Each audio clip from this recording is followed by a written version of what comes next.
नमस्कार, स्वागत है आपका चैनल एग्री आकाश में। जैसा कि आप देख रहे हैं स्क्रीन पे, ये कद्दू की खेती है। ये कद्दू की खेती मैंने खुद की है, तो मैं आपको बताऊंगा कि आप कद्दू की खेती कैसे कर सकते हैं और कैसे ये किया जा सकता है। तो पूरा डिटेल में मैं आपको बताऊंगा, तो वीडियो को पूरा देखिएगा। और नए हैं चैनल को प्लीज़ सब्सक्राइब कीजिएगा, क्योंकि ऐसे ही खेती से रिलेटेड वीडियो हम आपके लिए लाते रहते हैं। तो वीडियो को लाइक कीजिए और चैनल को सब्सक्राइब कीजिए। चलिए हम शुरू करते हैं आज की वीडियो को।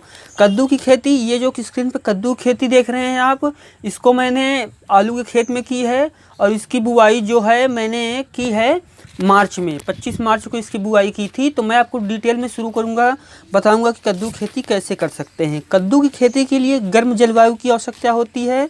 कद्दू की खेती के लिए गर्म और ठंडी दोनों जलवायु में किसी खेती की जा सकती है। इसके लिए 18 से 30 डिग्री तक का टेम्परेचर सही होता है। गर्म और ठंडे दोनों मौसम में से खेती की जा सकती है। इसकी उचित बढ़वार के लिए 4 महीने का समय चाहिए होता है। अब सबसे पहले हम बात करते हैं कि भूमि यानी मिट्टी कैसी होनी चाहिए। तो मिट्टी कद्दू की खेती के लिए दोमट एवं बलुई मिट्टी दोनों अच्छी होती है। चाहे बलुई हो या दोमट, दोनों मिट्टी अच्छी होती है। लेकिन मैंने इसके बलुई मिट्टी में की है। जैसा कि आप स्क्रीन पर देख रहे हैं, ये बलुई मिट्टी में मैंने इसकी खेती की है। कद्दू की खेती के लिए जो आप भी स्क्रीन पर देख रहे हैं, बलुई मिट्टी पर की गई है। और यह 5.5 से लेकर 6.8 pH मान तक की भूमि पर उगाया जा सकता है। चूँकि यह उथली जल वाली फसल है, इसलिए इसे अधिक जुताई की आवश्यकता नहीं होती है। मैंने आलू निकालने के बाद केवल 2 बार कल्टीवेटर जुताई करने के बाद ही इस पे कद्दू की खेती कर दी है। अब बात कर लेते हैं इसमें किस्में कौन सी अच्छी होती हैं। तो जैसे पूसा हाइब्रिड हो गई, गोल्डन हार्वर्ड हो गया, येलो स्टेट नेक आदि।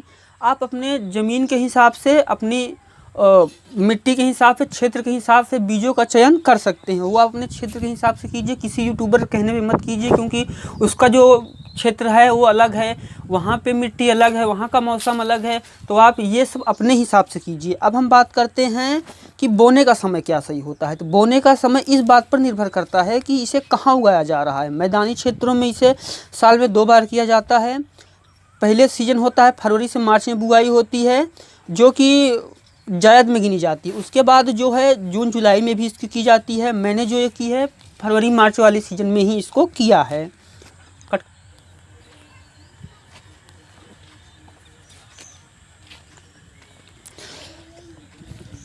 इसके लिए आप जून जुलाई में नदियों किनारे जो होते हैं, जून जुलाई के किनारे भी इसके करते हैं।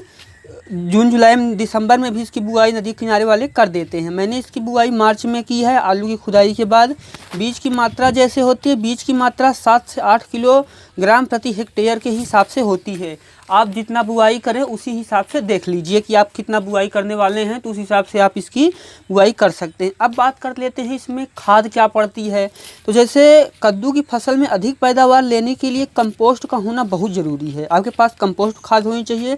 अगर आपके पास कंपोस्ट खाद नहीं है तो आप रासायनिक खाद का प्रयोग कर सकते हैं।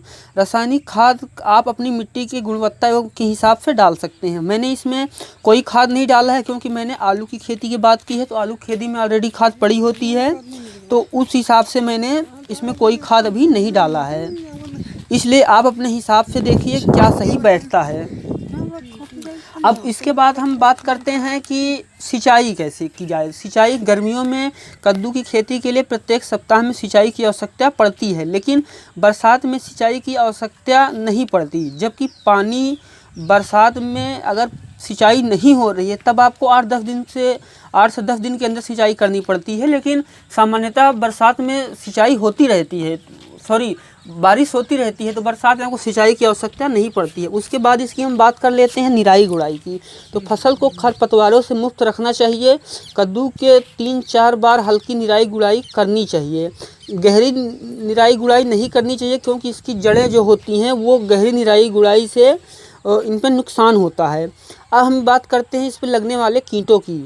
इसमें मृदु रोमिल फफूंदी लगता है, मोजेक लगता है, और भी तरह की बीमारियां लगती हैं। ये क्षेत्र के हिसाब से, मौसम के हिसाब से और तापमान के हिसाब से अलग अलग लगता है। तो आप अपने हिसाब से देखिए क्या लगता है। आगे जो मैं इसकी वीडियो बनाऊंगा उसमें इसमें फल आने पे मैं वीडियो बनाऊंगा कि रोग कौन से लग रहे हैं, मैंने सिंचाई कैसे दी है या मैंने आगे क्या किया है। तो आप चैनल को सब्सक्राइब कीजिए और बेल आइकन को प्रेस कीजिए, क्योंकि मैं ऐसे ही खेती से रिलेटेड वीडियो बनाता रहता हूं। और जो मेरी वीडियोज़ होती हैं मेरे खुद के अनुभव पे होती हैं, मेरे अनुभव पे आधारित होती हैं। जो मैं आपको बताता हूँ वो मैं करके दिखाता हूँ, तो यहाँ पे आपको प्रैक्टिकल जानकारी मिलती है। तो अगर आप भी एक किसान हैं, हमारी वीडियो को देख रहे हैं, या आप कद्दू की खेती कर रहे हैं या फिर आप करने वाले हैं, तो वीडियो को पूरा देखिएगा और चैनल को सब्सक्राइब कीजिएगा। ऐसे ही मैं आपके लिए वीडियो लाते रहते हैं। आपका वीडियो देखने के लिए हृदय गहराइयों से प्रेम पूर्वक बहुत बहुत धन्यवाद। Thank you so much.